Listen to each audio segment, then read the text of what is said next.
तो इस पूरे रमजान के महीने में हम साधना किए, मन का शोधन किए, और मन अर्थात चंद्रमा, यदि हम मन के रूपक में देखें चंद्रमा को, तो हमारा मन संपूर्ण निराकार की अवस्था में आ गया।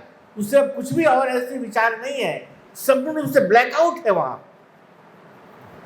कोई विचार नहीं है, कोई ऐसी इच्छा नहीं है, केवल एक बारीक परमात्मा का विचार रह गया है मात्र।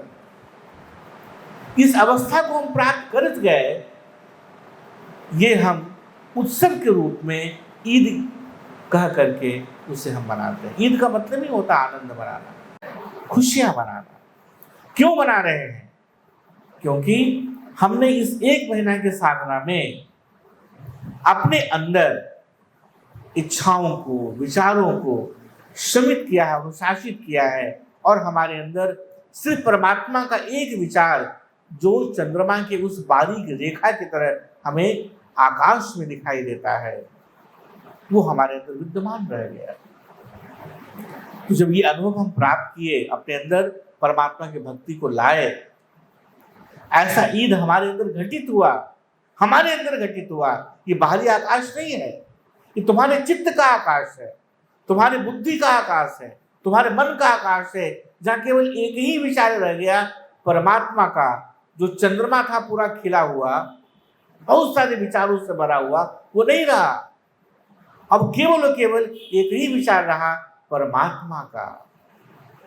इसलिए यही जो एक विचार रहा परमात्मा का, एक विचार जो अर्धचंद्र के रूप में, बारीक चंद्र के रूप में हम देखते हैं, जो इसी का थोड़ा सा वृहत रूप हम भगवान शंकर के शिखर पर देखते हैं, भगवान शंकर के शिखा पर देखते हैं। इसलिए संस्कृतियां किस प्रकार से कार्य करती हैं, देखो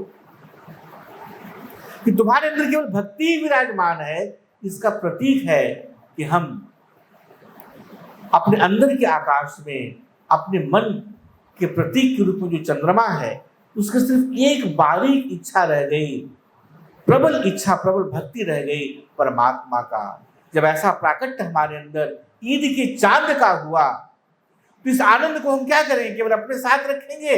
नहीं, हम ऐसे हर व्यक्ति के साथ मिलेंगे जिसने या तो ऐसा ही अनुभव किया है या नहीं भी किया है, उसके साथ हम इसको बांटेंगे।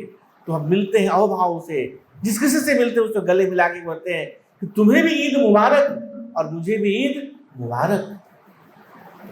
ईद मुबारक अर्थात तुम्हारे अंदर भी इस शुद्ध चेतना का उदय हो, तुम्हारे अंदर भी ऐसे मनोवृत्ति का उदय हो कि केवल परमात्मा की भक्ति ही बच जाए तुम्हारे अंदर, और बाकी जितने विचार हैं, जितनी इच्छाएं हैं, जो कुत्सित हैं, जो बेकार हैं, जो गलित हैं, उसका अंत हो जाए, गिर जाए, समाप्त हो जाए। और जो भी कार्य करें इस जगत में, हम केवल केवल परमात्मा की भक्ति से ओतप्रोत होकर के करें।